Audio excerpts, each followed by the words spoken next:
Assalamualaikum warahmatullahi wabarakatuh. Perkenalkan nama saya Maihes Penghuten, nomor BP 23230811. Baiklah, di sini saya akan membahas yang pertama kristalizer dan yang kedua kristalizer cair-cair dan yang ketiga kristalizer padat ke cair. Yang pertama saya akan membahas apa itu kristalizer. Kristalisator adalah perangkat industri yang digunakan untuk menghasilkan kristal dari larutan dengan mengendap zat larutnya. Ini dilakukan dengan mengatur kondisi seperti suhu dan tekanan untuk memicu pembentukan kristal yang diinginkan. Adapun pengaruh kelarutan, kelarutan zat dalam perarut mempengaruhi pembentukan kristal. Semakin tinggi kelarutan, semakin mudah kristal terbentuk. Namun, kelarutan yang terlalu tinggi dapat menghambat proses kristalisasi. Lalu, pemanasan dan pendinginan. Pemanasan digunakan untuk mengindukasi pembentukan kristal dengan meningkatkan kelarutan zat terlarut dalam larutan. Sedangkan pendinginan digunakan untuk mengendapkan kristal dengan menurunkan kelarutan. Pengaturan suhu kritis dan kedua proses ini penting untuk dihasilkan kristal dengan sifat-sifat yang diinginkan. Kelebihan dan kekurangan kristalizer. Kelebihan, pemurnian produk. Kristalisator dapat digunakan untuk memurnikan produk dengan mendapatkan zat terlarutnya, menghasilkan kristal dengan kemurnian yang tinggi. Kontrol proses memungkinkan kontrol yang baik terhadap parameter seperti suhu, tekanan, dan laju aliran, sehingga memungkinkan produksi kristal dengan sifat-sifat yang diinginkan. Efisiensi dapat menghasilkan kristal dengan ukuran, bentuk, dan kemurnian yang konsisten, meningkatkan efisiensi produk. Penggunaan bahan kimia dapat mengurangi penggunaan bahan kimia karena memungkinkan pengelolaan kembali larutan yang jenuh untuk menghasilkan lebih banyak kristal. Kekurangan, investasi awal yang tinggi, pembelian dan instalasi kristalisator bisa menjadi mahal. Perawatan dan operasi membutuhkan perawatan dan pengawasan yang cermat untuk menjaga kinerja dan mencegah masalah operasional. Keterbatasan produksi. Terkadang kapasitas produksi kristalisator dapat menjadi terbatas oleh parameter seperti ukuran dan desain perangkat. Pencemaran lingkungan. Proses kristalisasi memungkinkan menghasilkan limbah yang perlu ditangani dengan hati-hati untuk menghindari pencemaran lingkungan. Syarat-syarat kristalizer. Kondisi supersaturasi. Kondisi supersaturasi adalah keadaan di mana larutan mengandung lebih banyak zat terlarut daripada biasanya, daripada larut pada kondisi normal. Seringkali dicapai dengan cara memanipulasi suhu atau tekanan. Pengendalian suhu dalam kristalisator adalah pengaturan suhu dalam tangki kristalisasi untuk mengontrol proses pembentukan kristal, memastikan kondisi yang optimal untuk pertumbuhan kristal yang diinginkan. Pengadukan. Pengadukan kristalisator adalah proses pencampuran larutan jenuh dengan zat terlarut untuk membentuk kristal. Menggunakan tangki dengan pengaduk untuk mengatur pembentukan kristal. Kegunaan kristalizer di industri. Industri formasi. Kristalisator dalam industri. Formasi digunakan untuk memastikan pembentukan kristal obat yang murni dan diinginkan yang penting untuk efikasi dan kestabilan produk. Industri kimia. Kristalisator dalam industri kimia digunakan untuk memisahkan zat terlarut dari larutan dan menghasilkan kristal bahan kimia yang murni. Industri makanan. Kristalisator digunakan dalam industri makanan untuk memurnikan bahan makanan seperti gula, sementara dalam industri kimia ia dipakai untuk pemurnian atau produksi bahan kimia.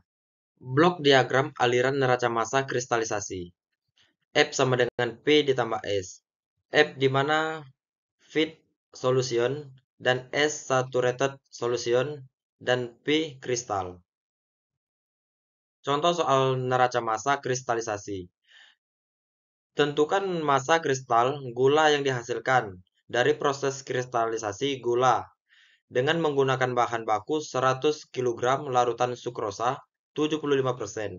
Proses kristalisasi dilakukan pada suhu 15 derajat Celcius dan diketahui konsentrasinya larutan sukrosa jenuh pada 15 derajat Celcius adalah 66%.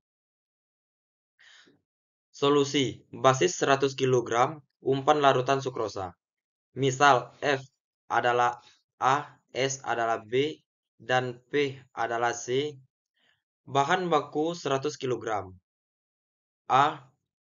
75% sukrosa, fraksi S sama dengan 0,75 kg, 25% air, fraksi A sama dengan 0,25 gram.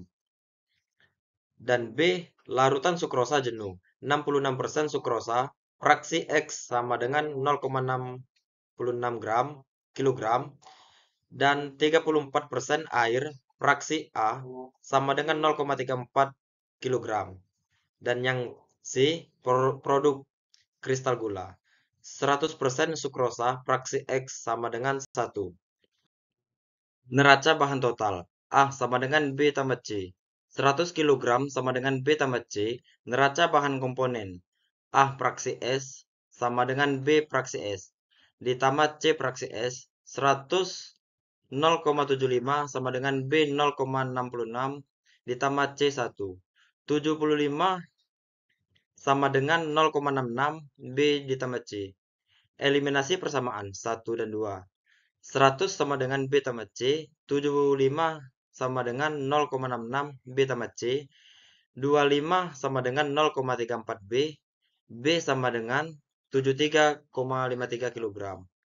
100 sama dengan B tambah C. C sama dengan 100 dikurang 73,53 sama dengan 26,47 kg. Jika kristal gula yang dihasilkan sebanyak 26,47 kg, mengenal ekstraksi cair-cair. Ekstraksi cair-cair adalah metode pemisahan zat dari campuran menggunakan dua pelarut cair yang tidak bercampur, di mana zat terlarut berpindah dari suatu pelarut ke pelarut yang lainnya, berdasarkan perbedaan kelarutan mereka.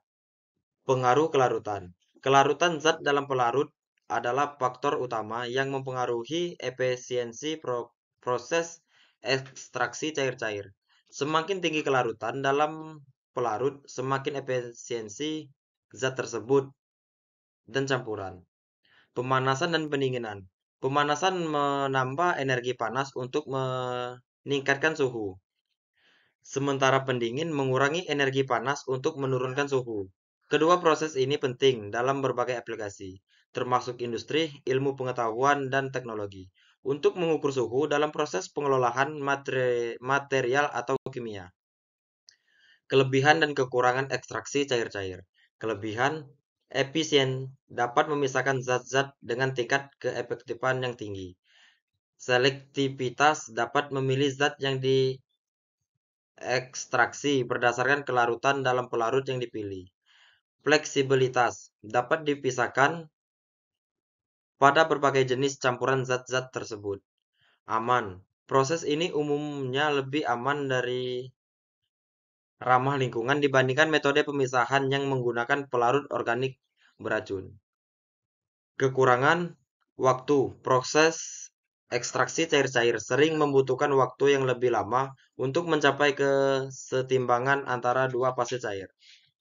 Pemilihan pelarut memerlukan pengetahuan yang baik tentang sifat-sifat pelarut dan zat-zat yang akan diekstraksi untuk memilih pelarut yang tepat. Kerugian pelarut. Proses ini dapat menghasilkan banyak limbah pelarut yang harus dikelola dengan baik untuk menghindari dampak lingkungan yang negatif. Kapasitas proses ini mungkin tidak cocok untuk aplikasi skala besar karena keterbatasan kapasitas ekstraksi dan waktu yang diperlukan. Syarat-syarat ekstraksi cair-cair. Perbedaan kelarutan. Zat yang akan diekstraksi harus memilih kelarutan yang berbeda dalam dua pelarut dan yang akan digunakan. Kompatibilitas pelarut. Pelarut yang digunakan harus saling tidak bercampur dan kompatibel dalam zat yang diekstraksi. Selektivitas pelarut yang harus selektif terhadap zat yang akan Ekstraksi memungkinkan pemisahan yang jelas antara zat yang diinginkan dan zat-zat lainnya.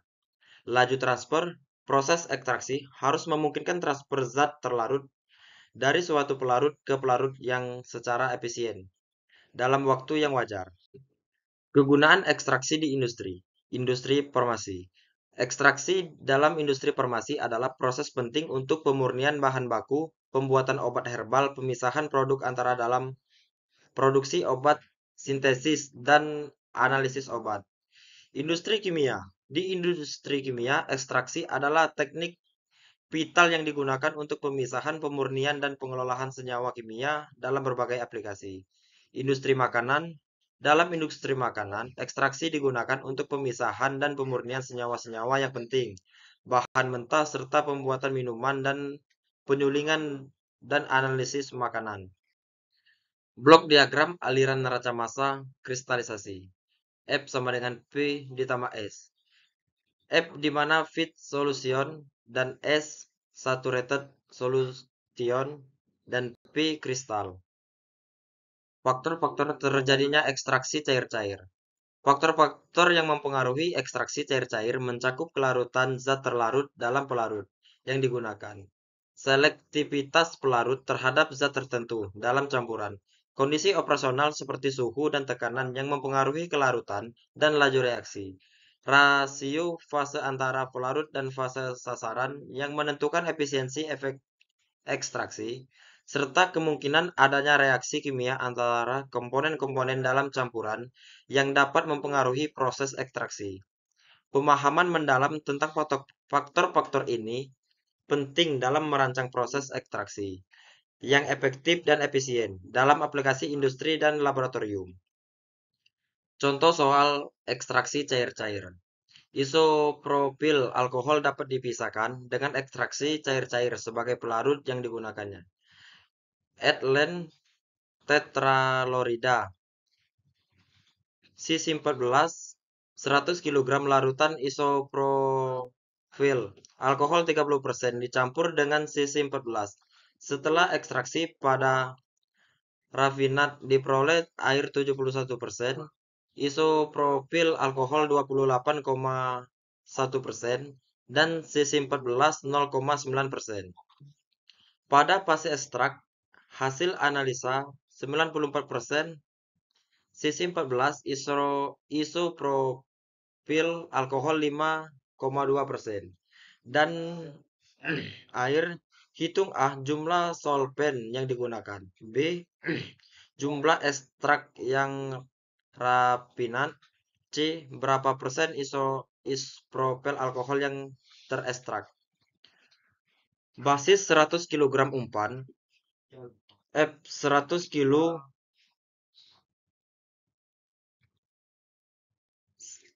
X1A 30% sama dengan 30 kg. XH20 sama dengan 70% sama dengan 70 kg. R XCCLA sama dengan 0,9%. X1 dikali A sama dengan 28,1%. XH20 sama dengan 71%. S solvent C14. Ekstrak XC4L4 sama dengan 94%. X1 dikali A sama dengan 5,2%. XH20 sama dengan 0,8%. Jawaban. Neraca massa total F ditambah X S sama dengan E ditambah R. 100 ditambah S sama dengan E ditambah R per 1. Neraca massa komponen 1 dikali A. X1 dikali A dikali F ditambah X1 kali A dikali S sama dengan X1 dikali A dikali E ditambah X1 A dikali R. 0,3 dikali 100 ditambah 0 sama dengan 0,052 E ditambah 0,281 R. 30 sama dengan 0,052 E ditambah 0,281 R. Plus 2. Neraca massa komponen CCl4 X sisi L4 dikali F ditambah X sisi L4 dikali S sama dengan X sisi L4 dikali E ditambah X sisi L4 dikali R. 0 ditambah S sama dengan 0,94 E ditambah 0,009 R. X sama dengan 0,94 E ditambah 0,009 R per 3. Eliminasi per 1 dan 2 dan 3. Diperoleh X S sama dengan 45,10 kg, E sama dengan 47,04 kg, R 98,06 kg.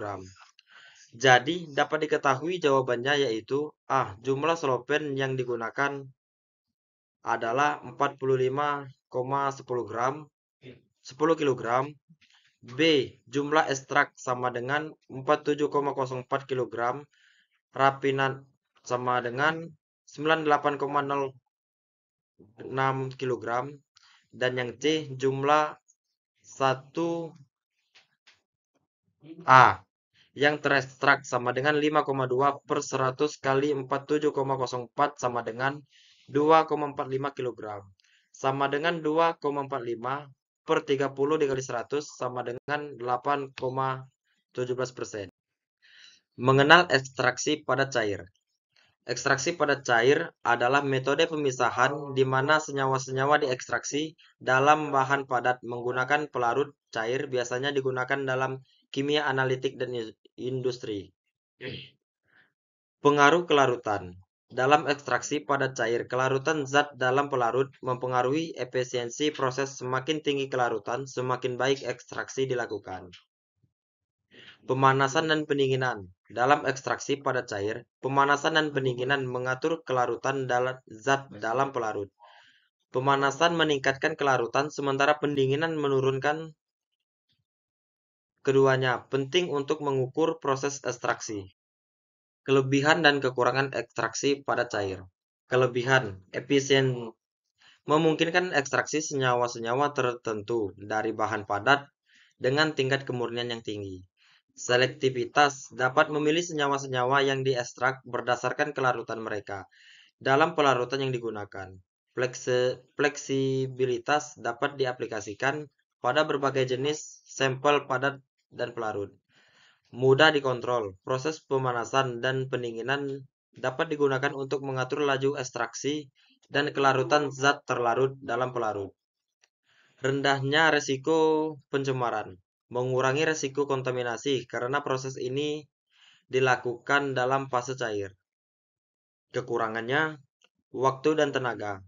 Proses ekstraksi padat cair sering membutuhkan waktu yang cukup lama dan peralatan yang lebih kompleks.